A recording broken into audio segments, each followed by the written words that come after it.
I would like to show with my presentation where, let's say, where we are with Proxima Fusion and how, at the end of the day, we are using Quanscient Allsolve to enable our simulations. And to do that, I will also try to reply.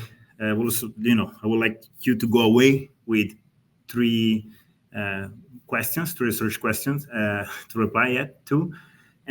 First of all, is what are the challenges of modeling HTS stellarators? And then, more specifically, with regards to the seminar, how Quanscient help us to tackle those challenges, and in fact, what is Quanscient for us as Proxima Fusion. And to do this, I'm going through three sections. The presentation is in three sections. It's first, again, about Proxima Fusion, then the challenges, and then the specific case of the simulation that we did with Quanscient. So, first of all, Proxima Fusion and the path toward an HTS stellarator in Europe. Proxima Fusion, it's one of the various startup for fusion, but we specifically are a spin-out from the Max Planck Society, which is the Max Planck Institute of Plasma Physics. It's a quite unique place that had 6 years of fusion R&D. And in fact, Proxima HTS Stellarator are enabled by groundbreaking advancement in both the Stellarator and the HTS world. Stellarator with the recent results from W7X, and in terms of HTS by the groundbreaking results that HTS has shown to achieve with the Spark program at MIT and CFS. And why HTS and why Stellarators? Probably most of the audience do not need to be convinced about this, but in short, the fact is that magnetic field really sets the size, cost, and time to build a magnetic confinement fusion device, because the power output is proportional to the fourth power of the magnetic field. And at the end of the day, HTS really enables to achieve very high magnetic field while reducing the volume of our machine. So it becomes more compelling from a commercial standpoint. Why Stellarators is because we prefer design over control, which means, as many of you may know, in case of magnetic plasma confinement is achieved by helically twisting the magnetic field lines, and tokamaks do this by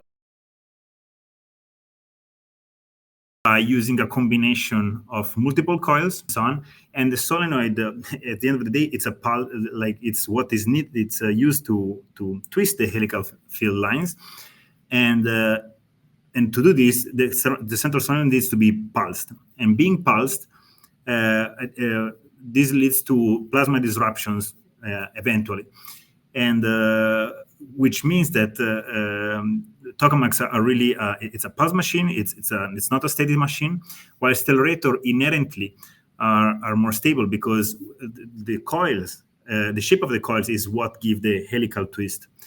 So that's really interesting.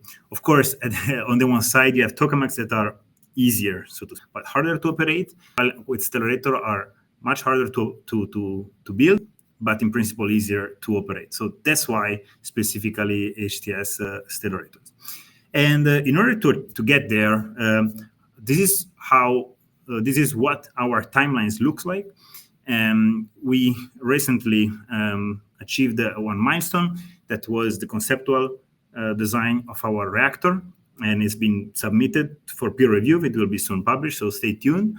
But we are ramping up in terms of magnet design and hardware prototypes, and the goal is really to build a demo magnet by 2027, which is going to be some subscale of the first prototype of Proxima. It's called Proxima Alpha, and we aim of doing this by 2031, and then by mid-2030s, we want to build the first-of-a-kind fusion power plant based on Stellarator HTS technology. And we call it Stellaris, and that's also how you will find the paper online. Okay, fabulous. Now let's get to what I'm interested in and what I love the most. It's really HTS materials. And, when it comes to HTS materials, there are a plethora of challenges that we have to face with. And those are just some of the key challenges that you can think of. There are many more, but I like just to mention some. Of course, besides the classic trade-off between amount of stabilizer and compactness of the cable, you have something much more peculiar of fusion reactor, like the neutron flux impact on HTS, and how does this material really behaves in longer terms. It's something not very, very clear, and luckily researched by a few groups around the world. There are things like the classic quench mitigation strategies, mechanical strengths, and of course multi-scale and multi-physics. That in the last three are the one that I'm going to talk about. So how bad multi-scale and multi-physics could it be when we look at a fusion reactor like this, Stellaris? So let's imagine that Stellaris is something like 16 to 20 meters diameter. Then each of the coil is about 3 to 5 meters. It's composed of several turns, like 200 to 300 turns of HTS conductor cable. And then we had this is what conductor cable typically look like. It's composed of copper and an HTS stack. The cable is around 15 to 20 millimeters. Then there is the HTS stack, 4 millimeters, and then we go down to the stack. This is very much what Mika presented before, so you shouldn't spend too much time on this. And then when it comes to this, I'm controversially, I would like to use one quote, and that is from George Box, and it's very famous. All models are wrong, but some are useful. And I would like to take this chance to remember that why are models useful, because it's much more easy to design, to do iterative design without manufacturing. It's manufacturing is clearly fast, but sometimes you really need to model in advance to be sure. There is a trade-off between optimization, cost, and efficiency. You can predict your analysis, but then of course the models can really be wrong. And this of garbage in, garbage out means that we don't know what to put and we don't know what we look at. There are real-life material homogeneities. And then, again, to stress again the point of the slide before, such models are hard to scale and are highly nonlinear materials. So maybe the point is Quanscient Allsolve can at least help on this and significantly boost the accuracy to achieve these valuable results, thanks to the tools that Mika, at least in this seminar, Mika presented. And so let me get to Stellarator models with Quanscient Allsolve. Probably some of you in the audience already saw this slide or something similar. So it's very messy. The takeaway message is that needs to be messy. We receive a lot of configuration from the Stellarator optimization team, and then we need to iterate and evaluate multiple things that range from the magnetostatic structural quench modeling and so on and so forth. And at the end of the day, we need to get to the end where we deliver a design and that tells us how much current we can put, what is the stress, and so on and so forth, and what's mechanical loads, and so on and so forth. And it's a very complex problem. And here I forgot to mention a couple of papers and a couple of resources. This is it's an interesting active area of research. Other people are working on that. There are a couple of people. One is from EPFL SPC, Daniel Biek, and someone else from Torino, Martina Gascello. I think they did something similar, but open source, and so that's very interesting. Now we are trying to do this with combining multiple tools, and maybe I would like to give you the first example where Quanscient really help us. When I'm saying that we need to iterate several things, imagine that we get one configuration from the Stellarator optimization people, from a plasma physicist, but then they come up with a second configuration, and then a third configuration, or nth configuration really, and then we have to deliver some mechanical analysis. And in fact, this can become really detailed down to sub-level cable. And this iteration occurs on a weekly basis, or sometimes even less. And how do we keep up with this? And especially, how do we do magnetomechanical model integration? We did some preliminary work once upon a time. It was a few years ago. An excellent work done by Merle Bachmeier. where we did this model of a full stellarator, where we were evaluating both magnetic field and magnetic and forces. And a paper was published if you are interested in. The thing is, it was a little bit cumbersome because Mika and Merlin knows very well. There was a lot of efforts in clicking the boundary conditions and so on. And if we have to change the configuration, we have to do this all from scratch. So it's very complicated. And so now we have something it's called really the Quanscient API, and it's an almost one-click solution for magnetomechanical study of any coil and stellarator configuration. I'm saying almost because it still requires a lot of work of meshing, of course, on our side. But the idea is that on the one side, you have the user that uses CAD, that just has to provide CAD, mesh, and a script in Python, it's in Python. And on the other side, Quanscient API does pretty much most of the things. Ranging from some sanity check to the full stellarator B field and magnetomechanical analysis. And in short, I just want to show the workflow because we don't have much time.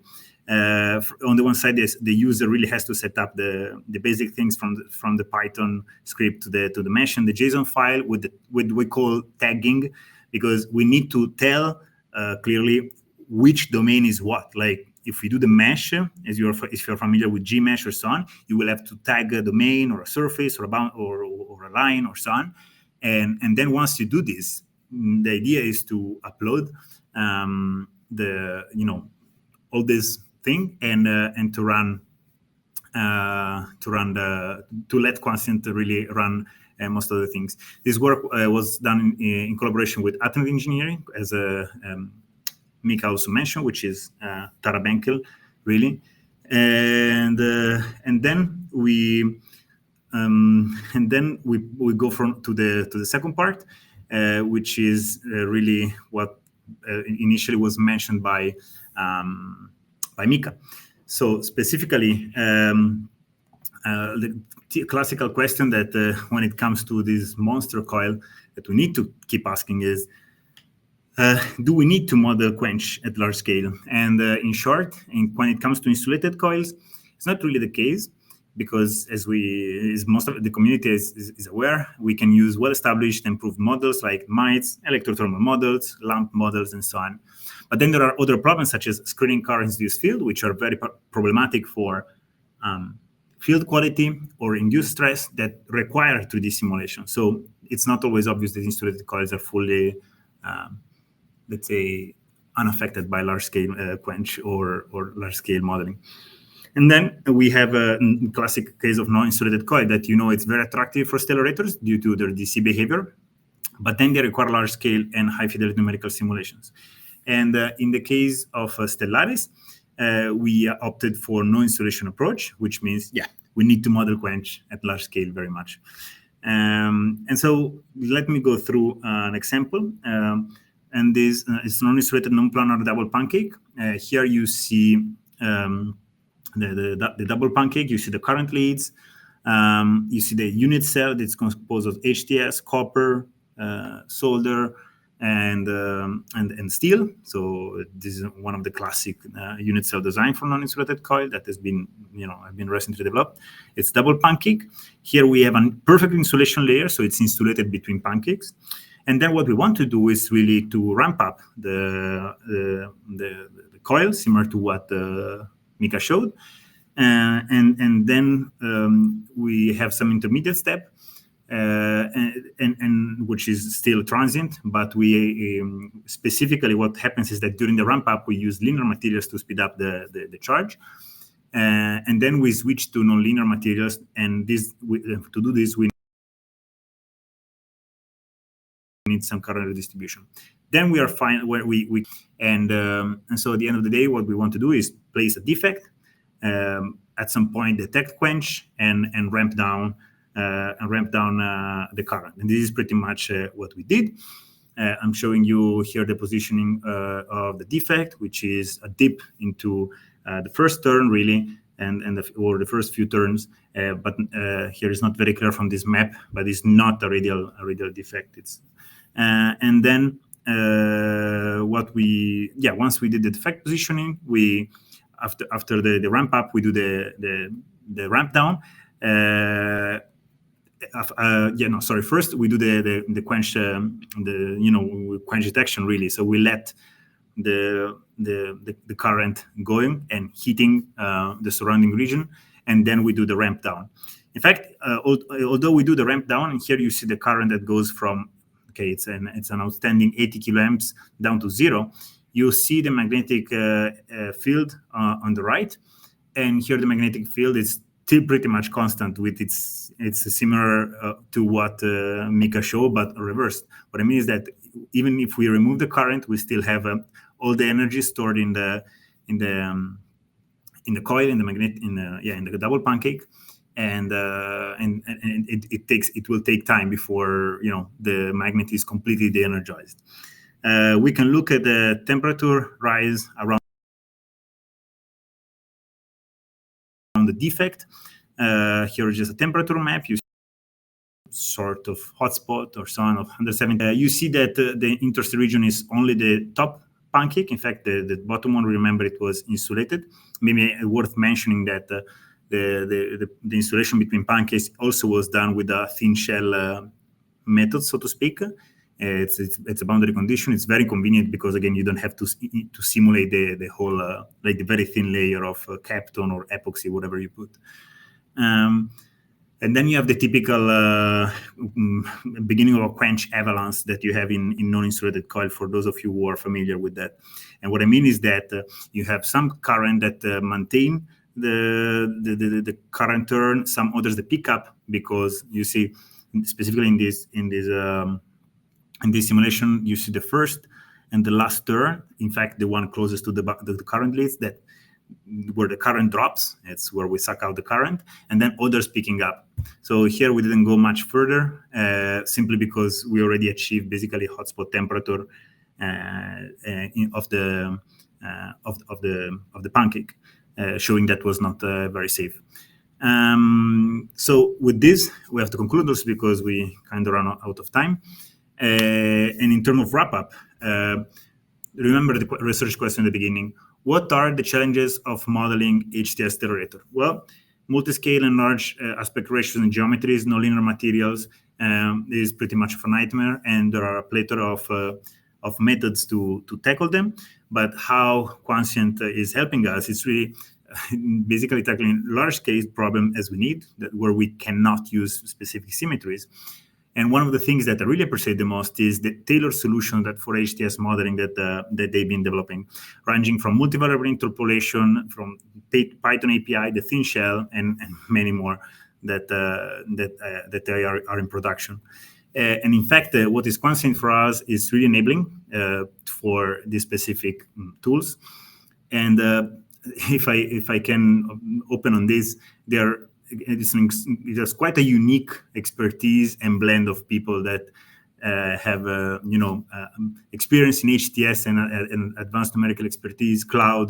So it's really something that I'm appreciating and enjoying. And they're open to challenges and really collaborative. So this is something I really appreciate. With this, I would like to thank Proxima Fusion, Athlete in person of Tara, Menkel, and all Quanscient for all the fun and for this project. Thank you very much.